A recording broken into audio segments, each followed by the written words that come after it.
Salut à tous les amis, c'est Akan, j'espère que vous allez bien. Aujourd'hui on se retrouve dans une nouvelle vidéo, on va parler de nouveau des Warren parce que ce sont des démonologues que j'adore. Je trouve toutes les affaires qu'ils ont traitées vraiment super méga intéressantes. Et là je vais vous parler de l'affaire qu'ils ont caractérisée comme l'affaire la plus traumatisante, la plus effrayante qu'ils ont traitée de leur carrière. Rien que ça. Sans plus attendre, on part dans l'enfer qu'a vécu Maurice Theriault.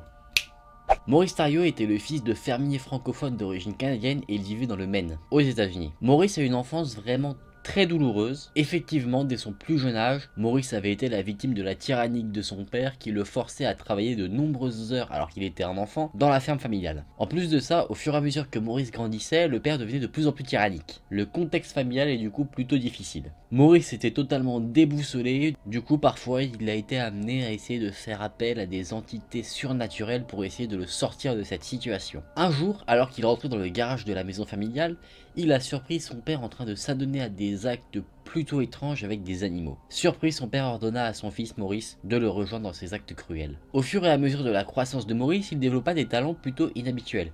Il avait une grande résistance, une force plutôt surhumaine, mais aussi des connaissances de choses qui lui étaient totalement étrangères. Une fois qu'il eut la majorité, Maurice quitta la maison familiale et décida de vivre de son propre chef de petits boulots. En 1975, Maurice a appris qu'il s'était passé un terrible drame. En effet, son père avait assassiné sa mère d'une balle dans la tête avant de mettre lui-même fin à ses jours. On peut déjà dire que Maurice a eu un lourd vécu. Maurice en 1985 avait 51 ans. Il vivait dans un petit village et était plutôt apprécié, très gentil auprès des autres habitants du village. Il vivait avec sa femme Nancy et ses enfants. Il était tellement apprécié dans le village qu'il avait même un petit surnom, Frenchy, dû à ses origines. Néanmoins, Maurice cachait un très lourd secret. Dans l'intimité de sa famille, quand il se retrouvait avec ses enfants et sa femme, son comportement changeait totalement. Ses yeux devenaient totalement sombres et il devenait plutôt violent. On s'écarte totalement de la réputation qu'il a dans le village. Maurice expliquait cela en disant qu'il était possédé par un esprit démoniaque qui le poussait vers la violence. Mais ce n'est qu'un peu plus tard que des événements étranges vont se dérouler dans la vie de Maurice. Effectivement, du sang commençait à couler de ses yeux, des sortes de signes religieux se formaient sur sa peau sans qu'il n'ait rien fait, des plaies apparaissaient sur son visage, et sa force se décuplait encore plus. En plus de ça, Maurice devenait de plus en plus violent. Conscient de cela, Maurice avait décidé de bannir toutes les armes à feu de la maison pour que rien n'arrive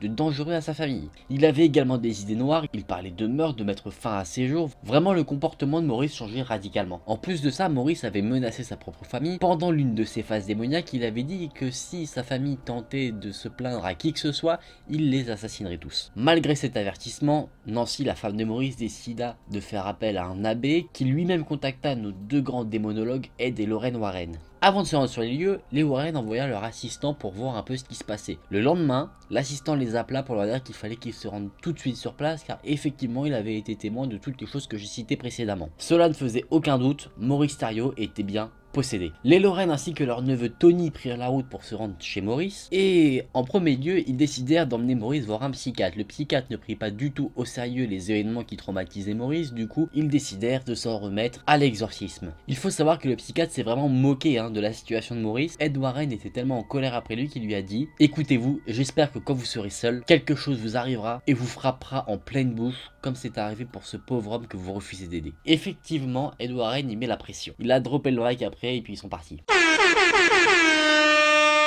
Bien sûr, entre ce moment-là et l'exorcisme, de nombreuses manifestations paranormales se sont produites autour de Maurice. Les mêmes choses qui se sont passées auparavant, les saignements de nez, les croix qui se dessinent sur la peau de Maurice, mais là par contre il y avait forcément beaucoup plus de témoins. En plus, concernant sa force, il a réussi en fait à soulever son pick-up assez facilement pour que son fils change la roue. Donc ça c'est quelque chose normalement qu'on ne peut pas forcément faire, même avec beaucoup d'entraînement, parce que je crois qu'une voiture ça se pèse en tonnes à peu près. Ed et Lorraine Warren décident d'un peu de remettre en question la vie de Maurice pour savoir qu'est-ce qui aurait pu provoquer en fait sa possession démoniaque, et ils sont donc arrivés aux conclusions suivantes. Il y aurait deux événements qui auraient pu permettre une telle chose. Le premier, ce serait quand Maurice a été forcé par son père à réaliser des actes obscènes avec des animaux. Le second, c'est quand Maurice faisait appel à des entités surnaturelles pour le sortir de son calvaire de jeunesse. En plus de ça, dans sa jeunesse, apparemment Maurice aurait aussi été maudit par un vieil homme du village. Est-ce que ça a eu un impact ? On ne sait pas. Les Warren étaient quand même assez inquiets qu'un acte dangereux se produise à n'importe quel moment. Du coup, à un moment donné, ils ont décidé de faire appel à la police. La police est venue sur les lieux et ils ont trouvé Maurice allongé par terre, le visage jaune, du liquide jaune qui coulait de ses yeux. Je vous le dis, c'est pas normal. Du sang qui coule de sa bouche. Et il a prononcé quelques mots avec une voix qui n'était pas la sienne. D'abord, il y a eu un ricanement et ensuite il a dit: ce salaud ne m'attrapera jamais. S'il essaie, je le tuerai. La police a décidé de fuir les lieux, la femme de Maurice est rentrée un peu plus tard, elle a trouvé son mari tendu sur le sol, il s'est réveillé et il n'avait aucune connaissance de ce qu'il s'était passé. Les Warren, après toutes ces affaires, se disent que Maurice est totalement possédé par le diable. Il n'y a pas d'autre conclusion possible. Le diable a eu une emprise sur Maurice car son père lui-même était possédé par le diable, d'où le fait qu'il était très tyrannique et qu'il avait des idées plutôt obscènes. Vient le moment de l'exorcisme. 3 exorcismes ont été réalisés sur Maurice, dont le dernier devant témoin a été vraiment spectaculaire. Effectivement, pendant la durée de l'exorcisme, Maurice demeurait totalement impassible, mais son visage se transformait radicalement. Il devenait totalement méconnaissable, un regard totalement terrifiant, vraiment le regard du démon. Sa peau commençait à brûler, les plaies apparaissaient sur son visage, ses yeux se transformaient au point de ressembler à des yeux de serpent. Et ensuite, Maurice s'évanouit et en reprenant connaissance, il demanda à voir sa famille et les Warren en ont conclu que l'exorcisme avait réussi. Bien sûr, des détracteurs ont dit que Maurice provoquait lui-même les saignements, que c'était totalement un canular. Ça, libre à tous de penser ce qu'il veut. En tout cas, on peut applaudir les Warren. Non, on n'applaudit pas parce que c'est faux, ça ne s'est pas terminé comme ça. Effectivement, quelques mois plus tard, les problèmes de Maurice sont revenus. Effectivement, à un moment donné, il est accusé d'avoir agressé sexuellement sa belle-fille. L'accusation n'ira pas plus loin car c'est très difficile de prouver que Maurice a agressé sexuellement sa belle-fille. En plus de ça, vraiment personne n'aurait imaginé une telle chose et même lui ne s'en souvient pas du tout. Donc la théorie qui commence à rentrer dans la tête de tout le monde, c'est qu'en fait la belle-fille aurait été agressée sexuellement par un cauchemar qui aurait pris la forme de Maurice pour justement s'approcher d'elle, prendre quelqu'un qu'elle connaît. Ed Warren a d'ailleurs dit à ce sujet, si vous connaissiez vraiment Maurice, vous sauriez qu'il n'aurait jamais pu faire une chose pareille. Là encore une fois, la vie est libre à tous. Au cours des années qui ont suivi du coup l'exorcisme, la famille de Maurice a vécu une existence plutôt paisible. La peau de Maurice était redevenue lisse, il n'avait plus de saignements, vraiment tout semblait aller au mieux. Ça n'a pas duré. Les événements redeviennent de plus en plus étranges comme avant l'exorcisme de Maurice. Un jour, Nancy partit faire des courses. Maurice a dit qu'il allait se reposer dans sa cave et au moment où Nancy est revenue, il a bondi devant elle avec un fusil de chasse. Ils se sont battus, Maurice a gagné ce combat et il a assis sa femme sur la table. Nancy l'a bousculée, elle s'est enfuie précipitamment de la maison.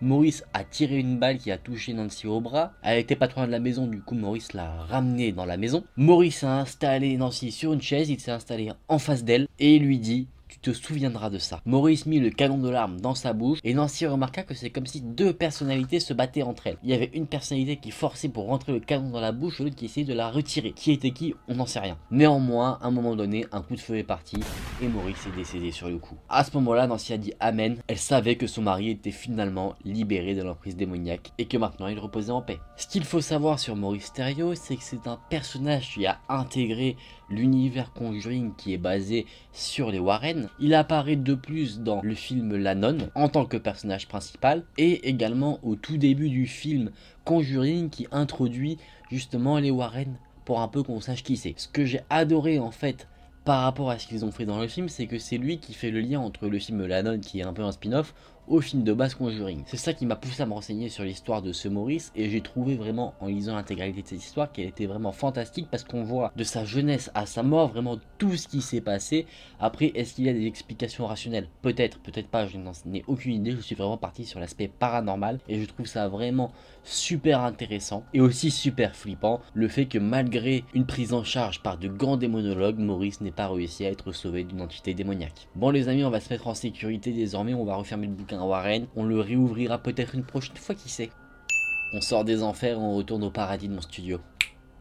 Bon les amis, c'était vraiment une histoire très intéressante, j'espère qu'elle vous aura plu. Je crois que c'est une histoire quand même assez connue, hein, mine de rien. Après, je trouve qu'on comprend vite pourquoi c'est l'histoire la plus terrifiante que les Warren ont eu à traiter. En tout cas, moi personnellement, je le comprends tout à fait. Donc vous l'aurez compris, on ne fait pas appel à des entités surnaturelles pour essayer de nous sortir de quoi que ce soit, pour avoir une bonne note au contrôle de maths. On se la ferme. Bon en tout cas les amis, j'espère que cette vidéo vous aura plu. Si c'est le cas, n'hésitez pas à liker la vidéo et à vous abonner à la chaîne. Nous on se retrouve très vite dans une nouvelle vidéo. Salut!